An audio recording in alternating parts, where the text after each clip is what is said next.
Good morning, everybody. Thank you very much indeed for joining us this morning for the publication of the Achieving Race Equality report. I will just say a few words of introduction before turning to our Chief Constable, Stephen Watson, who will talk to the contents of the report. Stephen will be followed by the chair of our Greater Manchester Race Equality panel, Elizabeth Cameron, who will give a reaction to the report, and then the Deputy Mayor will touch on some of the issues, the themes coming out, and the things we will be doing going forward. But if I may, before I go any further this morning, I want to start by just reflecting on the very sad news overnight, the sudden loss of our dear friend, Dr. Kailash Chand, who was a member of our Race Equality panel, and actually the person who first proposed to me and strongly encouraged me to set up a race equality panel for Greater Manchester. And if he hadn't done that, I doubt we would have been meeting in this way to discuss this report this morning. Just one example of the profound impact that Kailash had on life here in Greater Manchester for many, many years, serving as a much loved Tameside GP. Also serving as a Vice President of the British Medical Association. Kailash's contribution to not just life here in Greater Manchester, but across the country is immense and will always be known as one of the staunchest supporters of our National Health Service. We are reeling from his loss this morning, but grateful for the huge contribution that he made. But as I've said, it is a significant moment that has been brought about here, thanks to Kailash's work. This is the publication of the Achieving Race Equality report, the first time that we have published a report in this way on the use of police powers across Greater Manchester, and in particular, the disproportionate use of powers against certain communities. And I would say this is very much part of the new era of greater openness and stronger accountability to our communities that I have spoken about and that I want to see in Greater Manchester Police as we move forward.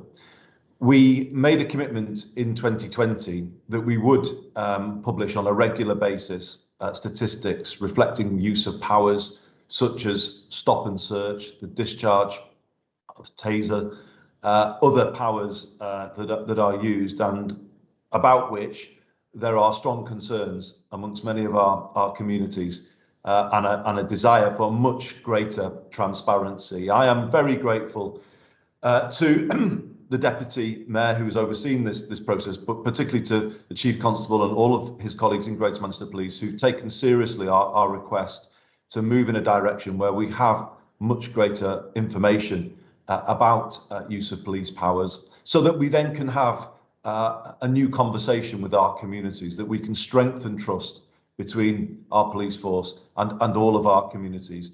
And that trust comes from honesty, being honest about the situation, so that we can see what needs to change and where improvements need to be made. I won't go through all of the figures in the report in detail. It is, of course, a mixed and challenging picture. It is clear that the black community, particularly in parts of Manchester, is much more likely to see use of powers of stop and search against members of that community, or indeed the use of taser. More encouragingly, the figures, as you will hear, are below England average. So there is something that is being done that we can build on. But of course, it is still a cause for concern that a black person in Greater Manchester is much more likely to be stopped and searched than members of the white community particularly, but also the Asian community. There is still a greater use of powers against members of the Asian community, but it is not as high as against the black community. And we will come on to talk about more of that in detail. Of course, the government has made a series of announcements today, and maybe we'll pick up some of what they've announced in your questions. We are encouraged that some of the policies that we have been bringing through here in Greater Manchester to strengthen accountability between the police and our communities have been adopted by the government at a national level, notably the requirement for a named contactable police officer and police community support officer in every ward, in every community, and also the Chief Constable's initiative to ensure that all domestic burglaries are fully and properly investigated. However, there is some concern about other elements of the package being announced today, particularly the much greater emphasis on stop and search and the move away from powers introduced by the previous Prime Minister to require greater authorisation of the use of powers, and particularly the Section 60 powers, which can be used across a wide area without grounds for suspicion. I'm sure you will hear from the Chief Constable this morning with regard to his views on this, but we have a real concern about the move in this direction, and it will need to be done with great caution. We support stop and search as a tool that the police need at their disposal, but it has to be used with real care. And actually, the announcements today, in fact, bring out why we're doing this morning. We need to have that much greater level of transparency over the use of these powers if we are to maintain the trust of our communities going forward. So in many ways, the initiative we're launching today, the report we're launching today, is actually justified by today's news, and the commitment is that we will produce these figures on an ongoing basis so that we can have that dialogue with our communities. So I will leave it there for now. We will pick up more issues in your questions this morning. It is very much part of the new era, the new culture that we want to see in Greater Manchester Police. I'm pleased with the changes our new Chief Constable is already making in that regard. And without further ado, I will hand over now to Chief Constable Stephen Watson. Stephen. Thank you very much. Good morning, everybody. In making a few introductory remarks, excuse me, I won't do much more than sort of 5 minutes just to preface the report, and then similarly with others, happy to take questions. I know the report has been circulated to you all. This is the thing that we can touch and feel. It is a very detailed report. It is the first of its kind that GMP has produced. It is testament, I think, to a really significant and thoughtful exercise on the part of many contributors to whom I am grateful. It is really important to assert that GMP, in support of what it is that the Mayor and the Deputy Mayor are trying to do, that we commit to transparently laying out this sort of really important data.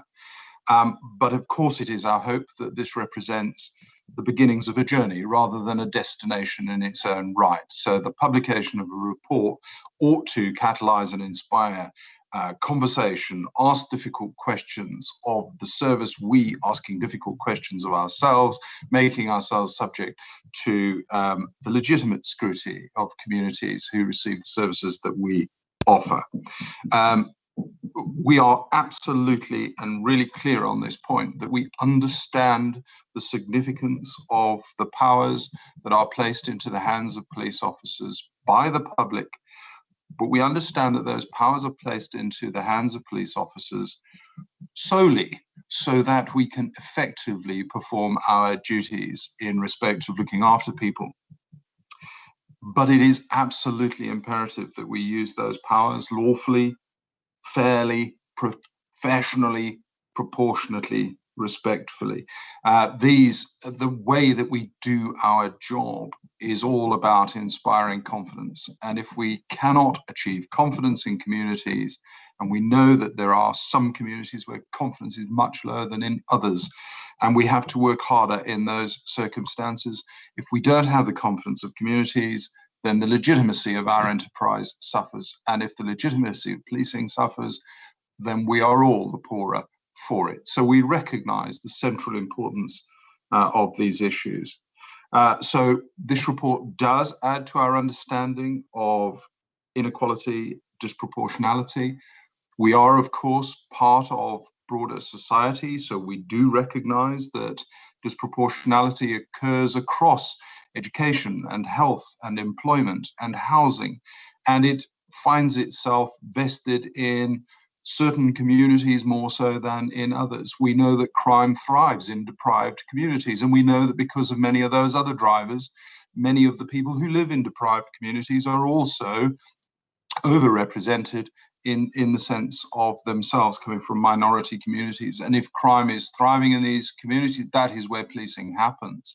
And so we have to make sure that the interaction between policing and the publics that we serve is always positive rather than negative. I think whilst there is a predominantly and obviously outward focus to this report, it would be remiss of me not to point to some elements of the internal aspect of this report too. We are not representative of the communities that we serve in the balance of our workforce, but we are making really important progress in that regard, and the report speaks to that. And I'm very clear that there is a juxtaposition between what we do internally, how representative we are of communities, issues like organizational justice, procedural fairness, the way we treat staff in terms of being an increasingly inclusive organization, and that manifesting itself outwardly. I won't at this juncture go into the sort of governance of this work. This will, I'm assuming, be fleshed out when we come to questions and answers. And the last point is, without seeking in any way to caveat the report, it's just a note on the data that supports it. Much of it, as you will appreciate, is based on the 2011 census data. So we do know, for example, that as soon as we publish the 21 census outcome, we will find ourselves being slightly less disproportionate and slightly less representative as well. So there will be movements in these numbers just by dint of publishing the new census data. But despite the fact that there will be some movements in the data, the Mayor has already referenced our intention to routinely and regularly keep the data sets fresh. And our commitment is every quarter we will update this data, we'll publish it on our website, and we will be accountable for movements in that data, both by explaining what's happening that looks good and explaining that which is not looking so good. And frankly, within this data, some of it can be explained, some of it can't be explained. And where it can't be explained, we have to work really hard to get to the point where we have common understanding, and we have absolutely to make sure that disproportionality does not equal racial profiling, behaving in any way unprofessionally, and the like. So if I, at this juncture, sort of conclude my remarks, and I look forward to answering any questions that you may have. Thank you very much indeed, Chief Constable. I'm now going to turn to Elizabeth Cameron.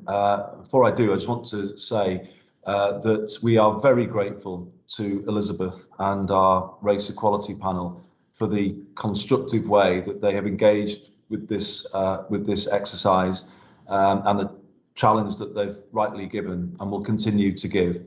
And Stephen referenced this as the start of a conversation. Obviously, it's a conversation that primarily will take place with our race equality panel, reflecting the views of all of our communities. So, you know, they have done a great job. We're really grateful to you, Elizabeth, and all of your colleagues. But we know that this is only the beginning of a new and better conversation about these issues in Greater Manchester. But without any further ado, I will hand over to you. Thank you very much, Andy. Really appreciate that, because people have waited with bated breath for this report, whilst watching the effects of the report not be actioned. So that was really our concern, is that as long as we didn't have the report, then the work wasn't being taken up that was required to really address what was in it. I'd start off with Dr. Kailash Chand, just to echo your thoughts. We have lost one of our own, and that is something that we're all losing from. We are bereft about that. We are shocked and we are sad at the loss of our colleague. So thank you for remembering him. What I would say about the report, let's just get into it. First of all, the statistics that we see, we don't want to say that, you know, your data sets aren't accurate, but that's still far below what we would feel that we experience on the ground. It's still a couple of percent slow in terms of your stop and search, and still a couple of percent slow in terms of taser use. And we would say on the ground that we're seeing a different experience, and that we don't think particularly that whilst there are going to be new figures that come through the census, that they will particularly make anything lower, because what they will present is also a higher figure of that population. Surely we're not going to carry through that small percentage then through. We have to look at more accurate today figures that go with that, and we can't be looking retrospectively. And if we just look at where we have got very current data sets, for example, people arrested, the likelihoods of arrests during COVID parties, that sort of thing, we saw the disproportion there very much follows that same thing that we know that's out there, which is Black communities feeling that they get spearheaded, they get noticed more than others, and with our South Asian colleagues underneath. And I think that what we have to be very careful of is when we start to do this work, that we don't do the connections with one community.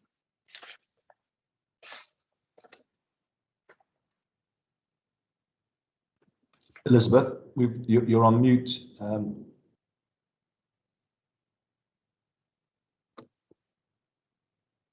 Sorry about that. I don't know why that happened. Just to say that we're concerned that we don't separate those communities. As communities, we are trying to, even with what we call ourselves, we are trying to unify in the sense that we're looking for even a title, communities that experience racial inequality. And we don't want that separation for, we'll work with the Bangladeshi community because we're less likely to get kickback there, and start to work on this sort of divide and conquer principle. We are stronger together as Black communities, and we will work with you together. And I think it's time that we dealt properly with what are the disparities for Black people. We're 40 years after the riots, and though we don't get the we're not as likely to see a young Black man be beaten up in a police car, a Black Mariah as we called them back in those days, we will still see them be more likely to be stopped and searched, often without just cause. And so we would be concerned that the work hasn't been done to address what is the underlying reason for all of this, which we feel goes beyond the terminology which we use quite often now, unconscious bias, and we think it goes into the realms of racism. Probably every Black person from those communities has some form of video on their phones right now that they could show you of community members who've been unfairly jostled by the police, aggressively treated, both women, young people, and I say young people meaning below 18, children, in fact, by government standards, and we're not seeing any change to that. And we know it's not separate.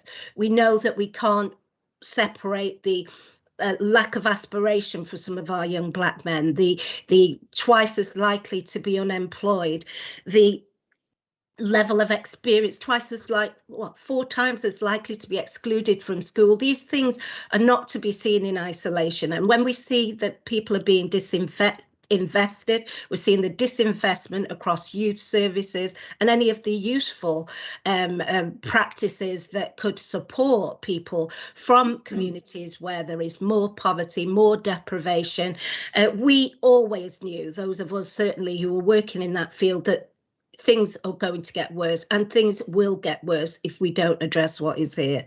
I don't personally believe that putting more people in jail works, and I think that the statistics will hold me out if you get into that field. Putting people in jail has not ceased crime, and it has not reduced it, and making more spaces for people in jail will not solve the problems of disharmony in the community. We need to create the relationships that have alienated us so far, and we need to start that work with urgency, because there are some attitudes with police here that have to be immediately rectified. Thank you so much.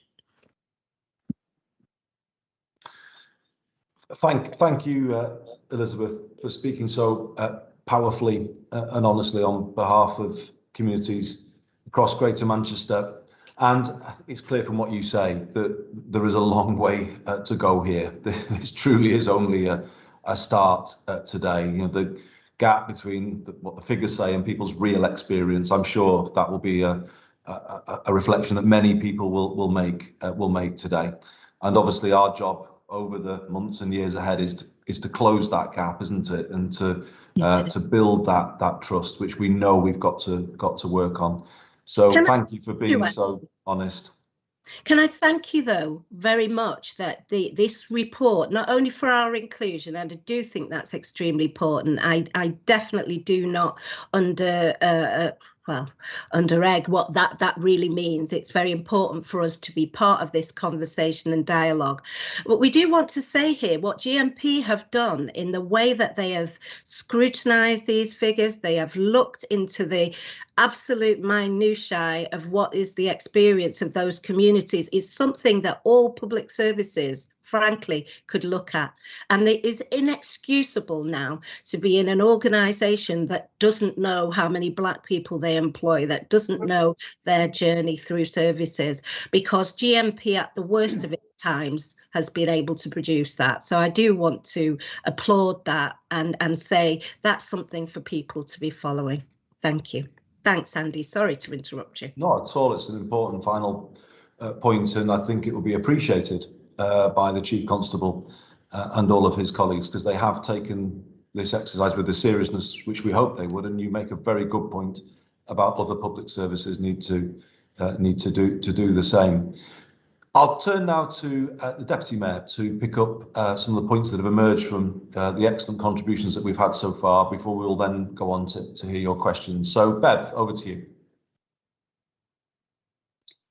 Thank you very much, Andy, and good morning, everybody. I'm going to be very brief because I'm really clear that you'll all want to put questions very soon, and we've taken a little time.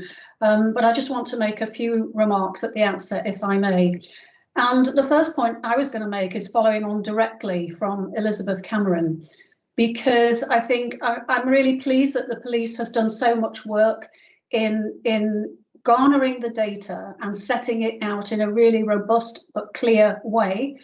But as she rightly says, and this will continue the work of the race panel, we really should be having these reports around every public service in terms of what are the outcomes for different groups of people in our communities. Are those outcomes differential? Can that differentiality, this disproportionality, be explained? What are the workforces in all our public services? Because really, if we're serious about challenging the fact that some of our communities do not do as well and are treated differently, we've got to look at that across the piece, in mental health, in education, in employment, in what our local authorities are doing, in what all our public services are doing in this regard, in terms of outcomes for people and their representativeness in the workforce.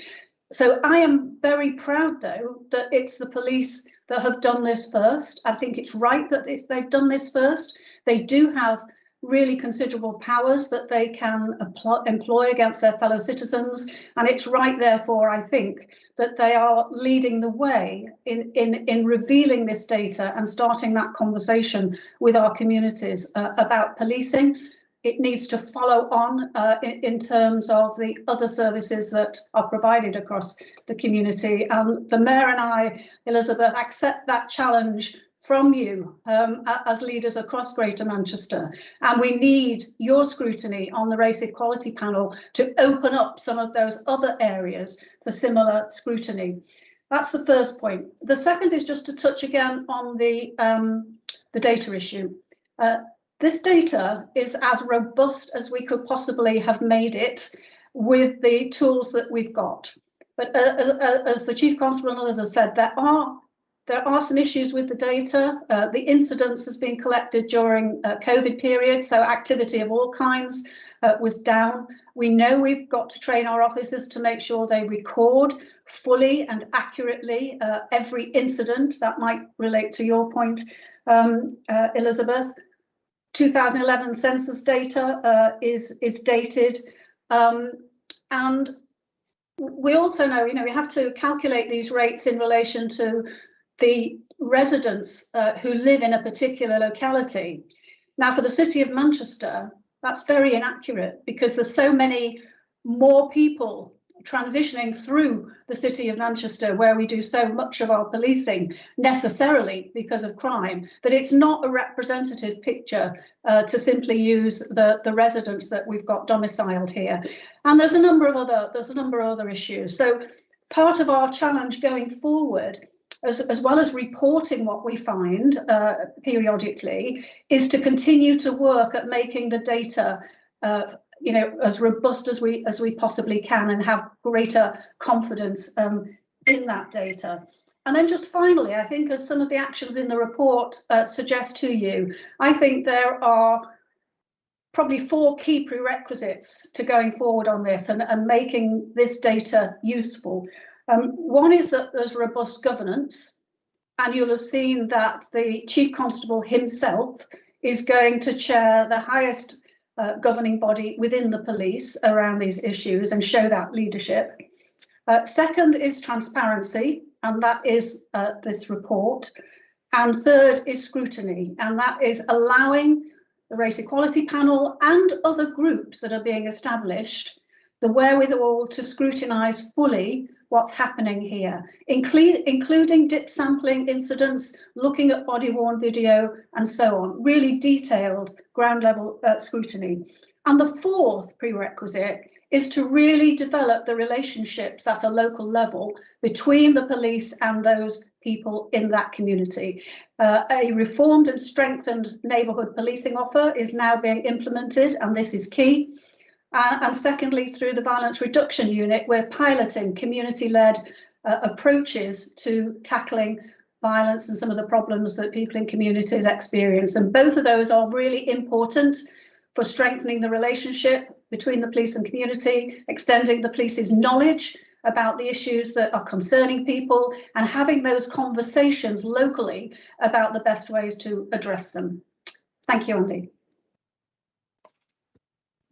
Thanks very much, Bev, and great to hear those real practical proposals that arise from the report today and the things that will take us forward. So that's it for the presentations, colleagues. It's now over to you for your questions. Jimmy, will you guide us through the list? Thank you, Andy. So colleagues who've joined who would wish to ask questions, can I ask you just to raise your hand, please, and I'll give it a minute or so for colleagues to raise their hands, and then I'll come to you individually, unmute your microphones. You can then unmute them yourselves and ask your question. Super stuff. OK, I'll begin by going to Helen Pidd from The Guardian. Helen, you ought to be able to unmute your microphone now. Just introduce yourself, where you're from, and ask your question, please. Hi, it's Helen Pidd from The Guardian. The most prominent crime involving a black man in Greater Manchester in recent weeks was the vandalism of the Marcus Rashford mural. And it's a question for the Chief Constable. Does he regret the way that the force did such a quick about turn in terms of initially saying they were investigating it as a racially motivated crime, and then quite quickly saying that after looking at the words on the mural, it wasn't. And can that undermine sort of trust, particularly in the Black community, in GMP? Good morning, Helen. To be honest, of course, you know, when you have an issue of the profile of what had happened, and of course the peripheral issues that were happening at the time were disgraceful, and we all, of course, acknowledge that. I think candidly, in some respects, however, some of the commentary was somewhat mangled up in terms of the reporting of it. I do know, because I checked on this, it wasn't a question that our officers were describing it as it is racially motivated, it isn't racially motivated. We're simply talking factually about whether the graffiti on the mural itself was obviously racist or not. And of course, as a result of that, what they were saying is that it's not in itself racist, but we have to keep an open mind because we don't know what the motive of the individual was who applied the graffiti. In some respects, we're dancing on the head of a pin with this, though. The fact of the matter is, what was happening at the time was disgraceful. Marcus Rashford, together with other Black players in the England team, were being subject to horrendous online abuse. And what is really important, of course, is that as was happening, you know, good detailed investigations were taking place, and where people could be brought to justice, that was occurring at the same time. Thank you, Stephen. Thank you, Helen, for your question. I'll go now to Jen Williams. Jen, you should be able to unmute your microphone. If you could just introduce yourself and where you're from and ask your question of one of our speakers. Thank you. Hi, yeah, sorry. Yeah, it's Jen Williams at the Manchester Evening News. I had a couple of questions, if that's okay. The first one is for Elizabeth, and then for anybody else that wants to come in on it. You said that you think that the disproportionate use of force in these various different ways goes into the realm of racism. I wondered whether you thought that GMP or British policing more broadly, given that this isn't unique to GMP, is still institutionally racist. And anybody else who wants to obviously come in on that. And it would be good to get the panel's more in-depth reaction to the government's police crime plan, which I'm sure you'd be all quite happy to give.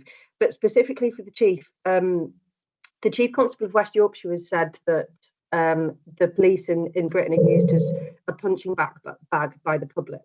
And I just wondered whether or not you agreed with those comments and whether that reflects what your office is seeing on the ground here. Thanks very much. Well, first of all, I think that's an excellent question for me, and one that I can easily answer. I do believe that there is institutional racism within the police force. I do think that. Generally across the board. If I was talking here now, if I just expanded it to look at Birmingham and London experiences, and we started to talk about gangs, matrix, you can't have 2 or 3 young Black men stood on a corner now without calling them a gang and you know, them being treated onwards accordingly, DNA being taken, their lives being mapped out from there, prevention of being able to get into certain careers and occupations because of that sort of thing being on their record. I think there are things that need to be addressed. However, I will balance and say that in GMP there have been examples of some excellent policing. I will talk about that there have been, you know, let's look at when we did the march on Black Lives Matter. The people actually entered into dialogue with local policing in that area. You know, Activate Youth Services, colleagues of mine who work in the youth area over that side of Manchester, engaged with local police and were able to talk with. You know, this dialogue requires talking to gangs, talking to those members, talking to the criminal faction, if if you like, because actually they're ordinary people who go home, eat dinners and look after their mums in the main. And so, you know, we need to know how we do that dialogue. And it's for this reason that we know there are things underlying crime which are completely ignored. But to your question, absolutely. I would unequivocally say that there is institutional racism. There are inherent attitudes there that just the level, the speed at which people trigger towards aggression is what proves it. And that's where these figures come from. Because some people, and it's in the minority, but some people, those people who are like that, have already assume that they are going to get certain behaviours, certain aggression from when they look at a young black man. And that's where it comes from. Thanks, Elizabeth. I wonder whether the Chief Constable might want to come in on some of that and also the reaction to the wider crime announcements the government look like they're going to make later today. Okay, thank you. Good morning, Jen. I think if I take your second question first in terms of the sort of commentary attributed to the Chief of West Yorkshire, who was talking about people being used as a punch bag. I think the subtext of what he was talking about is the prevalence of assaults on our people, you know, casual abuse arraigned against our people when they're doing their job and what have you. Of course, we're not unique in this regard. It happens in too many settings, frankly, A&E departments and all the rest of it. But insofar as the propensity for it, of course, we're talking of a small minority of people here, but for the propensity of people to use violence against the police, we are seeing that increase, and our people are frequently subject to assaults. They're subject to abuse, and it is unacceptable. There are, of course, remedies in law, and you won't be surprised to understand that ours has to be a zero tolerance approach to this type of behaviour. Our people who do, at the end of the day, and let's remind ourselves that for the most part, the vast majority of our people are doing things that the rest of us wouldn't choose to do. And they are doing this day in and day out, and they deserve the respect and the support of the public when they're doing their jobs well. So self-evidently, I do feel very strongly about it. And I am absolutely determined that we do all that we can to protect our people, but moreover, when people do overstep, and at the end of the day, they're committing criminal offences by perpetrating this sort of activity, that we bring them to book. And we support our officers in so doing, as if they were a victim in the public. I think that's really important. The second issue around the notion of institutional racism, of course, you know, in this context, I absolutely respect the views as expressed by Elizabeth. From my perspective, as the leader of GMP and as somebody who's been in policing for 33 years, I have seen such a change in policing since I joined. And candidly, and I don't hold myself up as somebody defensive or immune from criticism, but candidly, if you ask me a straight question, do I think GMP are institutionally racist? My answer would be no, I don't think that. I do not for 1 second deny that in an organisation which is the thick end of 12,000 people strong, we may actually find ourselves from time to time employing somebody who behaves in a racist way, who commits offences.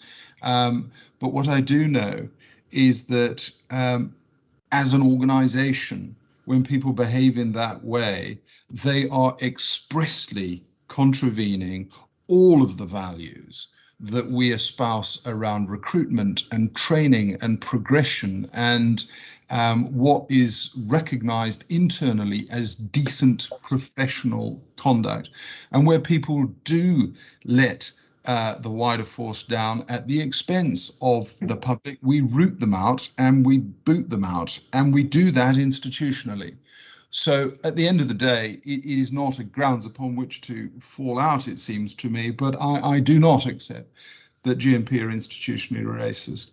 but I do accept that a lot of people think we are, and their view is really important because they're the folks that we serve, and so we have to address those concerns head on. Thank you, Chief Constable. Mindful of the numbers of questions that are queued and the amount of time we have left, I might come next to Laura Pratt. Laura, bear with me 1 second. You should be able to unmute yourself now, Laura. If you could introduce yourself and where you're from and ask your question of one of our speakers, please. Yes, thank you. Can I ask a question to the Chief Constable as well, please? In the report, there was no mention of no mention of fail to stop police pursuits, which we've seen 7 men and boys have died following those police chases this year. And there was also a comment about a focus on knife crime and robbery leading to more arrests of Black and Asian people.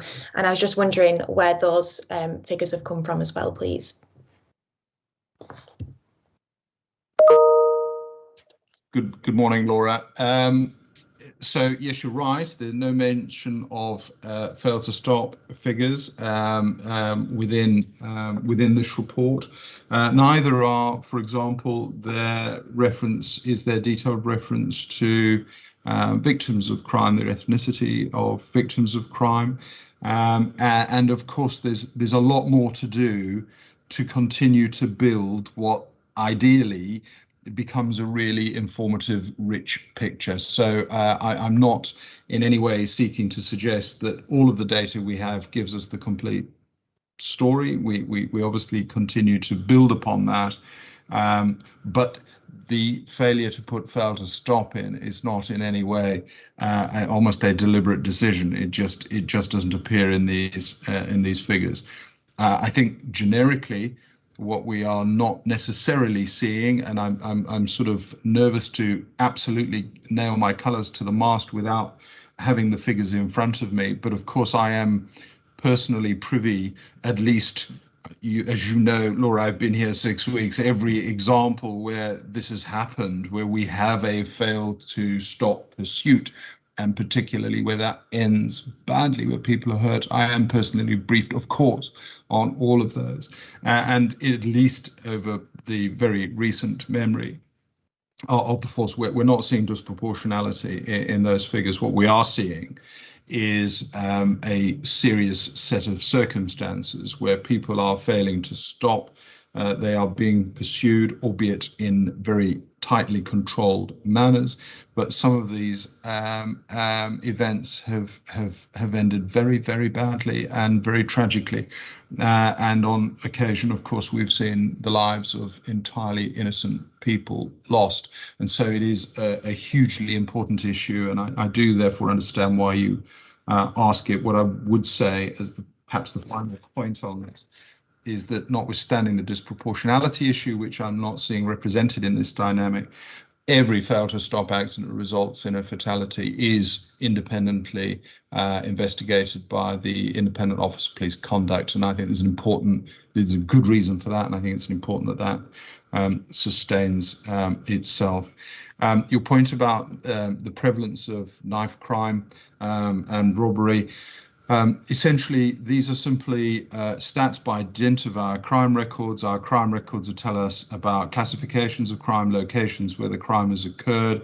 And what we're talking about here is that because of the construct, if you like, of Greater Manchester, we just know that we have a higher concentration of these crime types in the city of Manchester.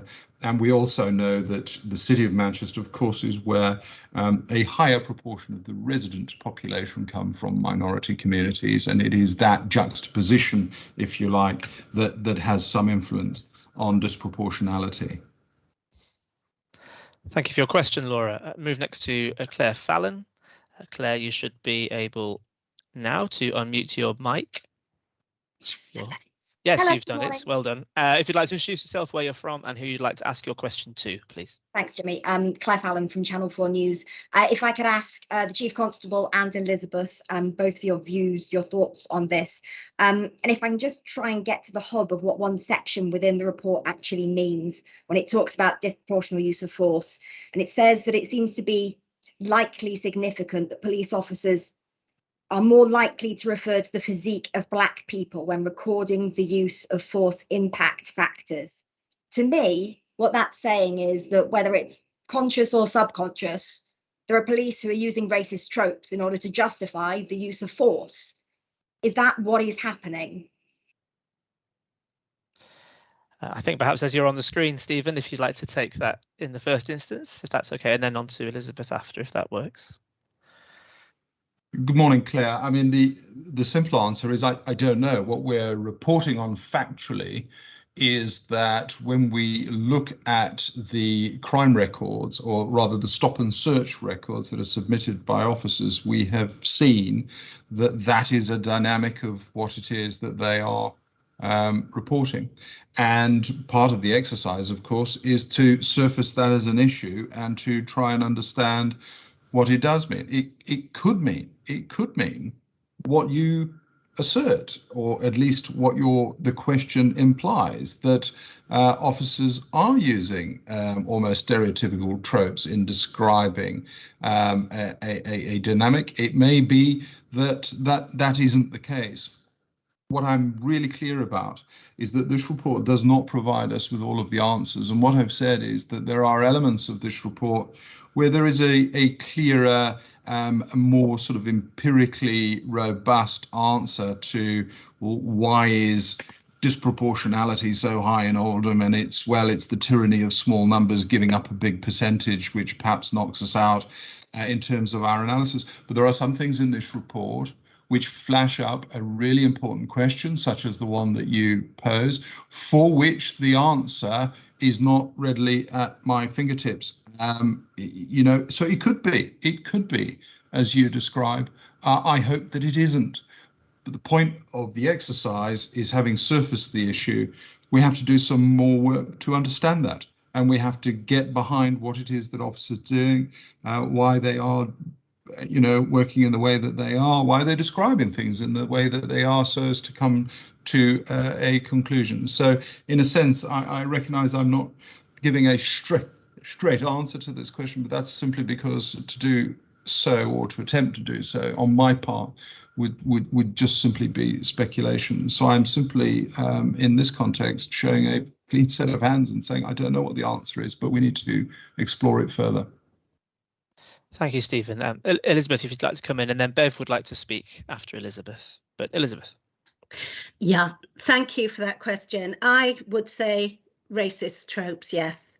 And it lends itself towards what I call the institutional racism that I'm talking about that exists.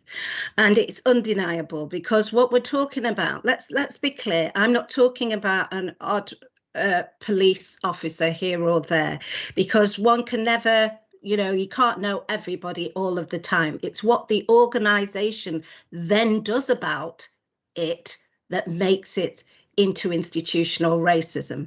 And when there are people who fashion their ideas on a stereotype that they contain in their head of what a black man means and what a black man's going to do before they even get a chance to do it, that's what results in deaths in custody, disproportionate sentencing, disproportionate use of force, and yes, and the lack of employment of people like yourselves in the police force, which will always seem to perpetuate itself, whatever we try to do, because people employ people who are like them.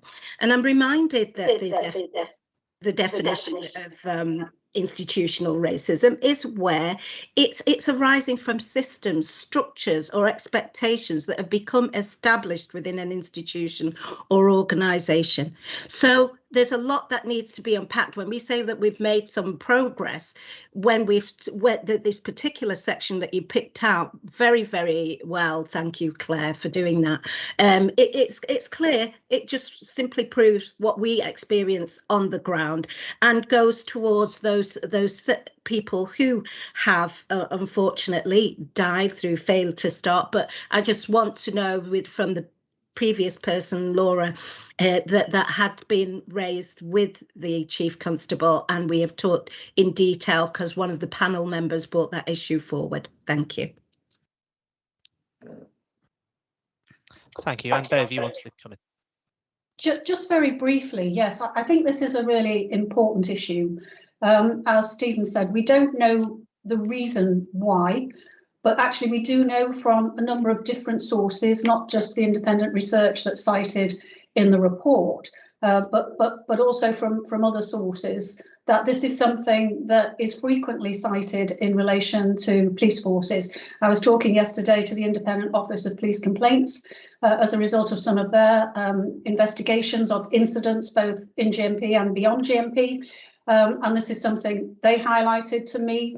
And also, if you've seen the HMIC report into disproportionality across policing generally, nationally, Dame Wendy Williams cites this also as being all too common, that police officers refer to the physique and the size and so on of particularly of black people. So it is a serious issue. It's not limited to GMP. It's a serious issue across policing. We are committed to investigating that further, and we will take the action that's needed to address it. But it is an indication that there may be, for some people, something really wrong in their attitudes, and we have to explore that further. Thank you, Bevan. Thank you for your question, Claire. Turn now to Chloe Liverdeus.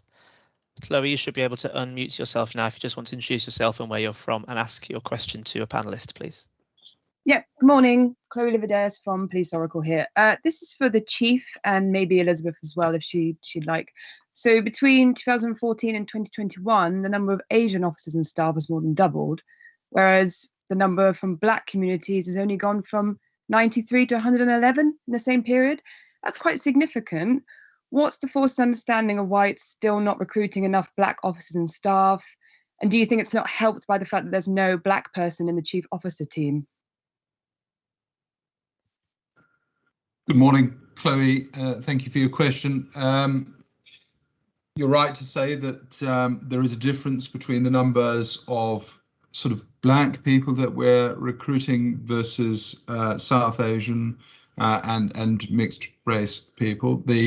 There's some good news in all of it, of course, in the sense that progress is being made, and over the period that you reference, of course, 2014 to 2021, we have almost doubled those officers who are drawn from minority communities, to the point where we now have at the level of police officers over 740 police officers within the organisation. Now, but we are an organisation that has 7,000 police officers, so you know we're just under 10%, 9% currently, but the trajectories are at least positive, and more positive, I would say, and I can say this without without seeking to take the credit for it, because of course I have only been here 6 weeks, but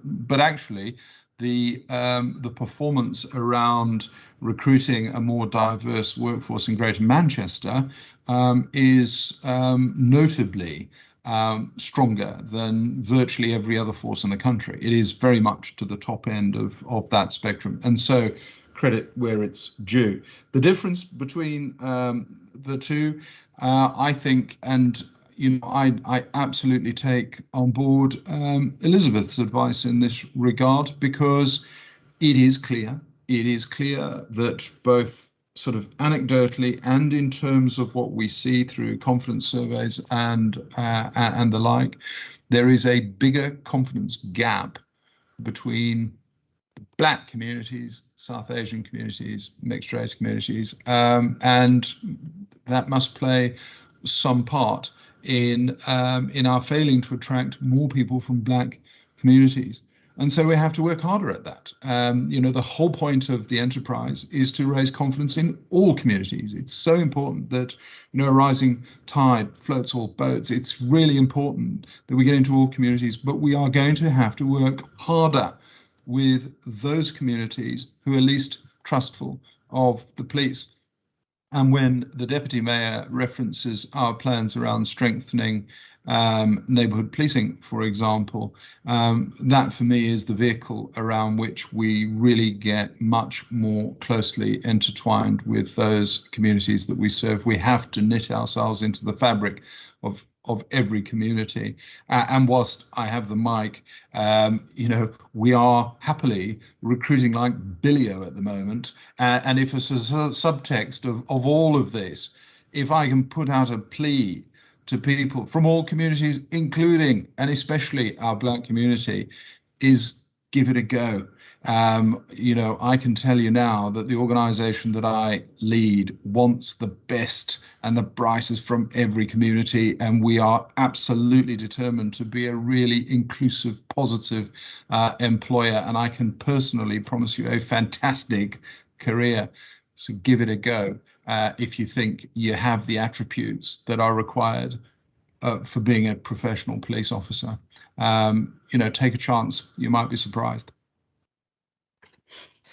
Thank you, Stephen. Elizabeth, you were offered the opportunity to speak to that, and then we've got 10 minutes left in which to try to get through a few questions, and we'll do our best. But Elizabeth. Lovely, thank you very much. Okay, I will say it is a very serious concern that we keep having this low figure, and there is a reason for it. For one thing, anybody who is doing a public-facing job, I've worked in social services, you want to stand by the promises that your organisation purports to give to the public. And at this point, any of those members of that community are standing and giving a front, if you like, almost an acceptable face to an organisation that the people themselves don't feel is serving them. They feel as though Black lives do not matter, not in this way of they don't matter as much as they matter, white people's lives matter, because of course all lives matter, but seriously, by demonstration, by what happens to people in their communities as they go about their daily lives, people don't feel that. People are having children. I have a 2-year-old grandson who I don't think, I'm now worried for him. I'm worried for his future if the police force stays as it is. I want to be careful to say that, Stephen's talked about his 6 weeks, and I think it's completely unfair to sort of level all this at his doorstep. It's true, he's been there 6 weeks. But if we choose his post, for example, it's a matter of my record. You'll be able to find it on the website, that I was the independent scrutiny officer to his recruitment. And I commented on the fact that there wasn't a Black person who could have been seen possibly for a senior role such as his. Now, what's that telling you? So if people are employed, they're certainly not progressed through the organisation. People who've been there 30, 35 years plus, what happens to them? Should we talk to them? I know some of those people, and I do know some Black police officers, and I can tell you about what their journey has been, and it certainly has not been a comfortable one, and I wouldn't say it has been a fair one, and it is for those reasons, without going into the detail of it and talking personally, that I again come back to institutional racism, because when they have raised those things, which they're all articulate and able to do, nothing has been done about it. So it is the nothing that is being done about it that is very key here. Who wants to work for an organisation that will ignore you, that can treat your peers differently, can treat your family members differently? And as long as that continues to be the perception, and we don't do anything to prove that that's any different by perhaps some sentencing following when a 45-year-old woman who's trying to calm down an event gets dragged and pushed into a police car, and we can all see it on our little phones, then we're not going to do anything to change that situation. So we need radical radical change for the treatment of people in those communities. And I don't blame any one person individually. And that is why actually Steve and I do go towards institutional racism rather than calling out a particular officer or a certain percentage, because it's about the system, what the system then does when it sees this. How do you treat those complaints? How do you, do you go and visit that community group? What's the response and the reaction when these things are occurring? So I think that's why the figure continues to be as low as it is. Thank you. Thanks, Elizabeth. Andy, you wanted to come in on this. Briefly, Jimmy, because there's some very important issues being raised here, particularly by Elizabeth just now. So it is an issue about the number of people, and it isn't good enough, as we've said, and it won't change until the trust increases. I think that's understood. But I just wanted to say something about senior representation that Elizabeth was touching on.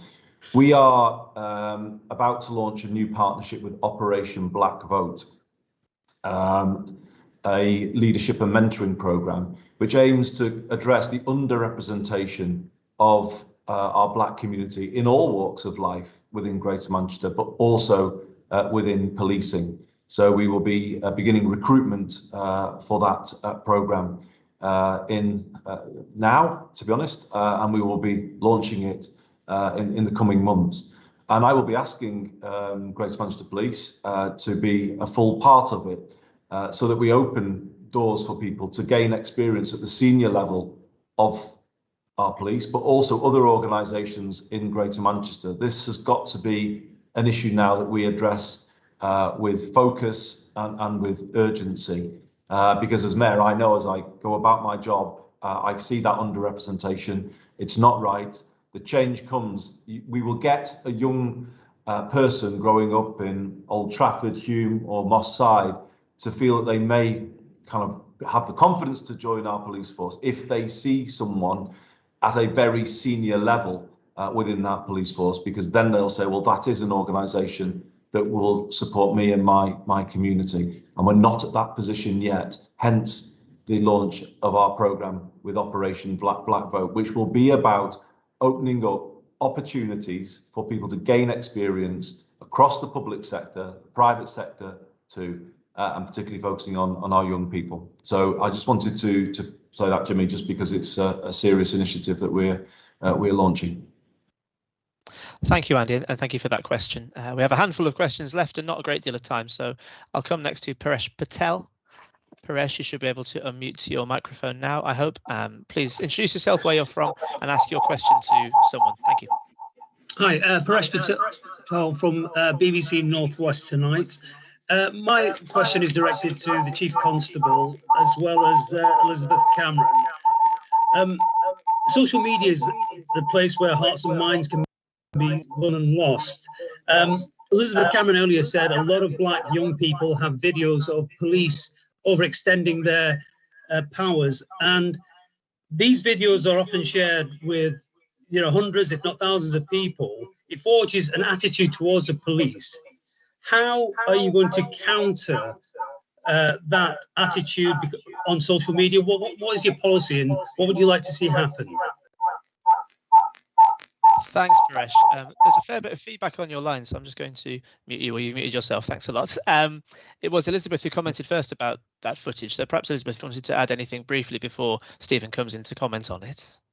Yeah, I think this is a very important point that's raised here, and certainly I've got the ability to be able to scrutinise an odd video that I will be sent, but at the moment I've got something just by coincidence. I don't keep them all, but I can quickly point towards an incident where somebody was filming somebody who was being very aggressively treated by a policeman. It ended up being literally a public brawl in a street in South Manchester. With women involved being pushed away by this police officer, with other police officers coming in, and I mean, there's no level of professionalism there, let alone policing. I couldn't call them police. That didn't represent police to me, because actually I do have a respect for the role, a massive respect for the role. I have needed police myself in my lifetime, and I certainly would like to have a respect for the role. There isn't one. I have a video of a young man in the city streets of Manchester near the Met Station being pulled about, aggressively treated. I have videos of a man being arrested in front of his child. I think, you know, yes, these things do go viral because they are people that we know. These aren't actors who set this up. This is people fearing. Literally, you can't imagine what it feels like when somebody gets spoken to by somebody in authority, and the fear from that start of that interaction is, where is this going to go? This could result in my death. That's not any kind of feeling that anybody in any community should have. And why do they have that? Because they have evidence of it. And so unless, you know, when those things come out, where is the narrative from our GMP at this point saying this is what we're going to do? This is appalling. You've seen what we've seen. Surely you think it's appalling. I don't believe if I showed you those videos here today, anybody here, that you'd think they were okay. And I mean, whether the person's committed a crime or whether they haven't, there's something about decency and something about the professionalism of the role. And we've got to remember that. So I won't take too much time, but that's my view. There is no counter narrative and there is no evidence of any arrests. And so for us, that's what we'll be waiting to see, some of those things. Thank you. Thanks, Elizabeth. Stephen, Elizabeth mentioned counter-narrative and Paresh asked about policies. Steve. Yes, thank you, Paresh. I think it is a really insightful question. I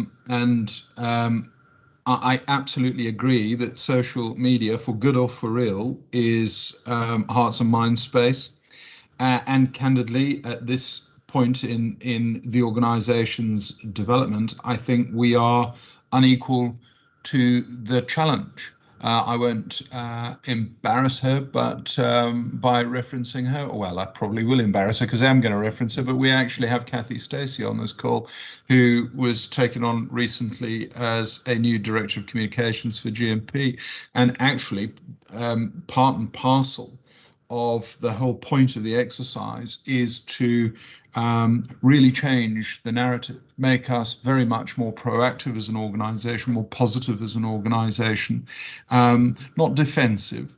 But if we can defend things, we should defend them. If we can't defend things, we should accept that we can't defend them. We should acknowledge the wrongdoing, the failure, and say what it is that we're going to do to make things right. But what we cannot afford to do is to be passive in this world.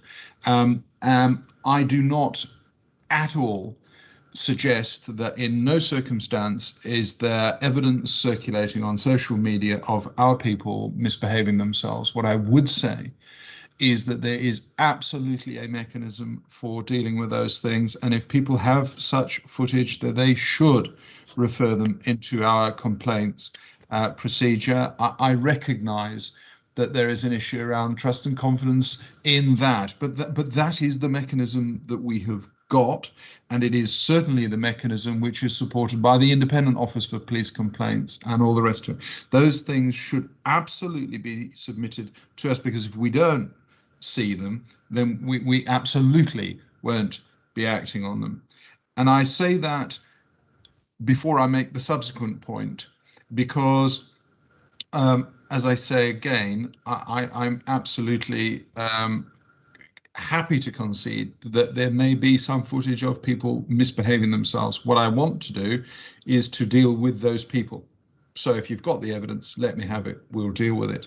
But what I would also say is that there is a tendency in the space of social media to share clips of events.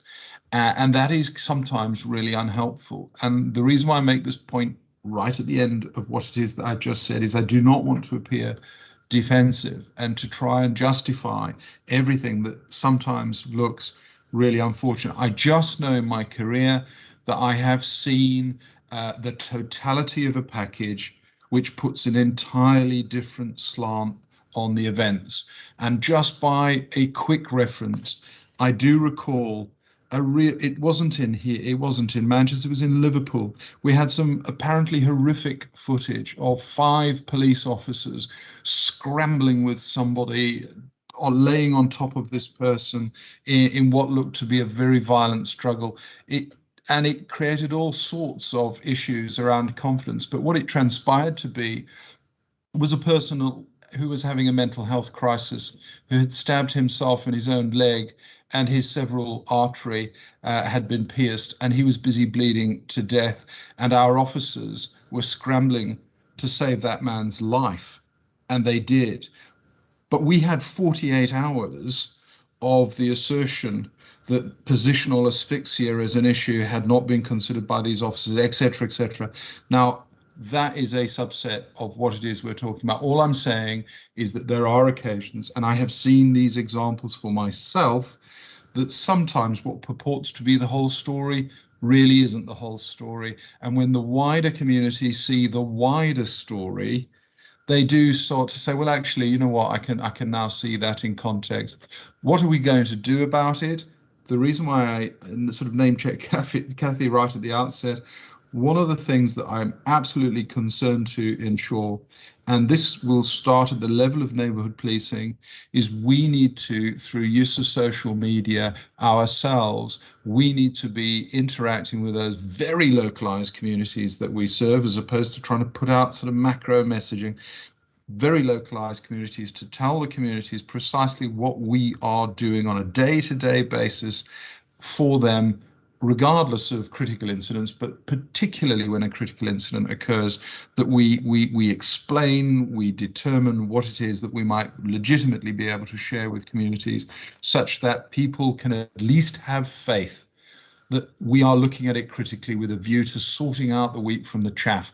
And that is absolutely my commitment. Please let me restate the point. If people have evidence of police officers misconducting themselves, I do want to know about it, because I will personally oversee the process whereby those things are explored. Where people misbehave, I don't want them. But where people have behaved appropriately, it is my job to defend people who are sometimes doing a really difficult job in difficult circumstances, and they're actually doing the right thing in the public's interest, and it's getting a better balance. Thank you, Chief Constable. We have 2 more questions, one from a journalist and one from, I think, a member of the panel. So if I turn now to Amy Welch at ITV. Amy, you should be able to unmute your microphone, introduce yourself and ask your question to a member of our panel. Thank you. Hello there, my name is Amy Welch. I'm from ITV Granada Reports. This is a question for the Chief. I think one of the most shocking figures in the report is that Black people are 5.7 times more likely to have had a taser used against them. Now, on top of that, we had a report out last year which said that Greater Manchester Police had seen a 70% rise in the use of tasers, which compared to 40% nationally. So my question to you is, does this suggest an overusage of tasers by Greater Manchester Police, and should they be banned? Good morning, Amy. Thank you for your question. Straight answer, no, they shouldn't be banned. I think taser is an important tool in the protective equipment that we issue to officers. We've referenced previously the increasing number of assaults on our people. They perform a really dangerous job, and they put themselves in a position that none of us would want to be in, and we require them to do that in the service of the public. The least we can afford to do is to seek to protect them. So they absolutely shouldn't be banned. Something about the increase in the use of taser will be nothing more controversial than a correlation between the greater issuance of taser, the fact that more people have them and therefore they are being used more often.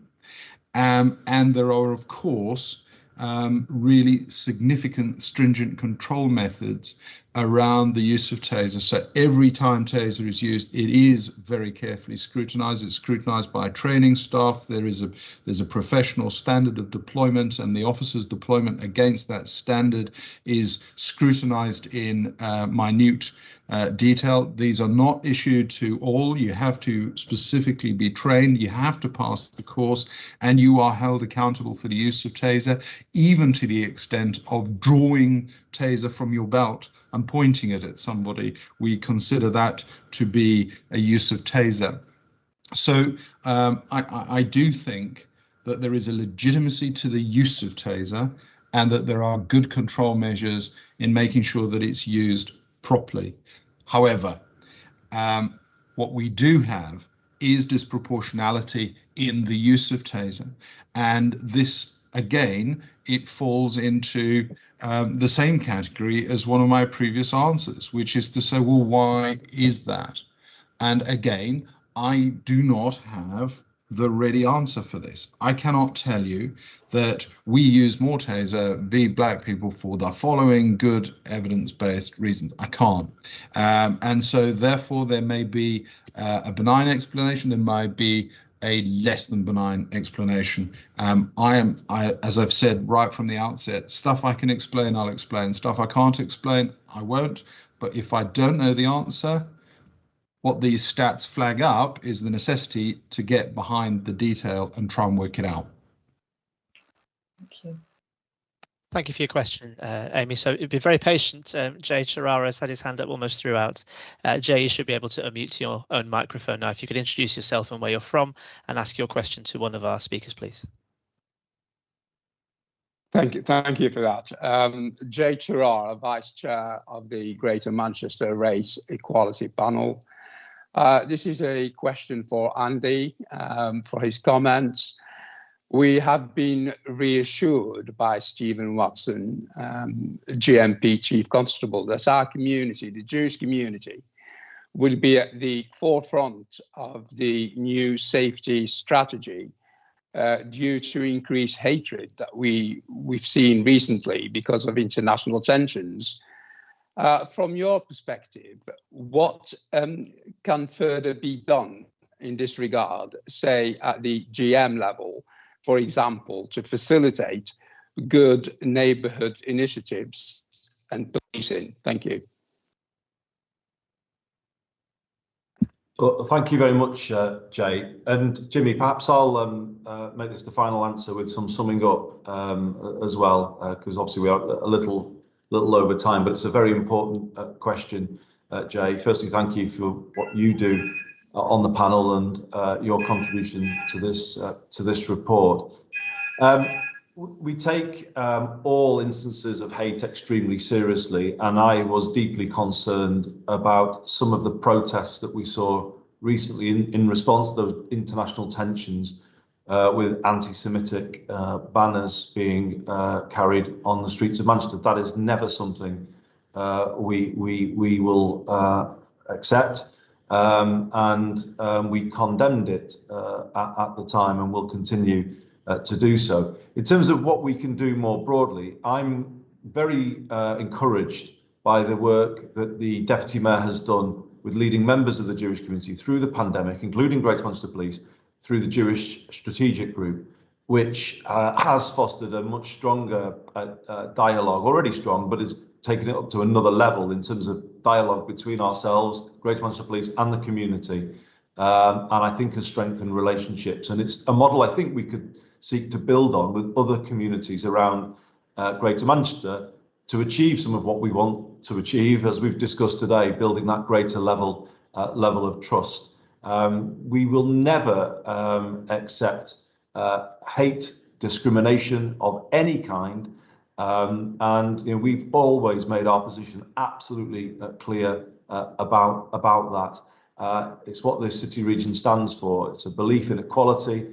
Our diversity is our strength, and we've got to work hard always to put those values into practice, and that is what today is about. And Jimmy, if I could just say in closing, I think we've witnessed a real moment of progress this morning taking place in front of us. I want to thank the Chief Constable for the directness of his responses to the questions that were asked, and also to Elizabeth for the way in which she voiced the genuine feelings of many people in our communities.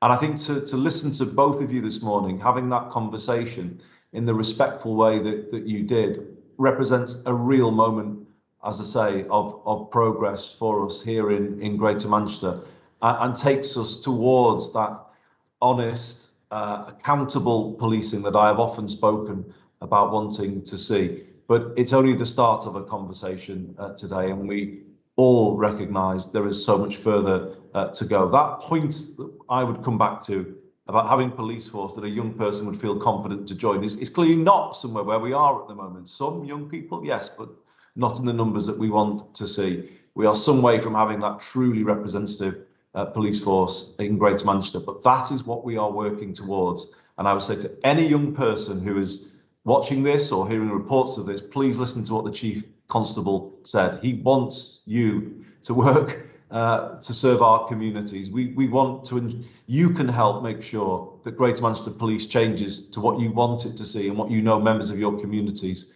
want it to be. And please take up that message as we recruit more police officers, the next generation. We've got to make sure this next generation of police officers as best reflects our communities as we possibly can. So now is a great moment to step forward, and you will have our full support from the very top, myself, the Deputy Mayor and the Chief Constable too, and you will be a change maker in making the police force what we want it to be.